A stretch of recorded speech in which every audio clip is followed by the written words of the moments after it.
বর্ণ এবং স্বরচিহ্নগুলিকে খেলার ছলে একত্রিত করার জাদু।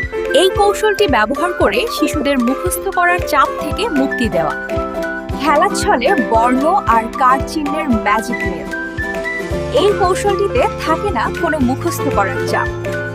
অক্ষর এবং স্বরচিহ্নগুলি টেবিলের উপর ছড়িয়ে ছিটিয়ে ছিল। শিশুদের কাজ ছিল সঠিক জোড়া খুঁজে বের করা এবং পাশাপাশি রাখা।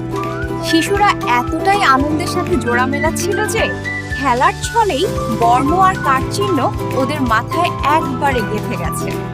কোনো জোর খাটানো লাগেনি, কোনো মুখস্থের ক্লান্তি ছিল না।